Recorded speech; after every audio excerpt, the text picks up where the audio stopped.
माझी वय 28 आहे।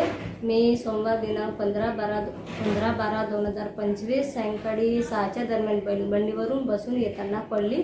तर मी डॉक्टर समीर चेपुरवार यांच्या हॉस्पिटलमध्ये उपचाराकरिता आली। तर त्यांनी मला सांगितलं की माझ्या उजव्या सांध्याला फ्रॅक्चर आहे।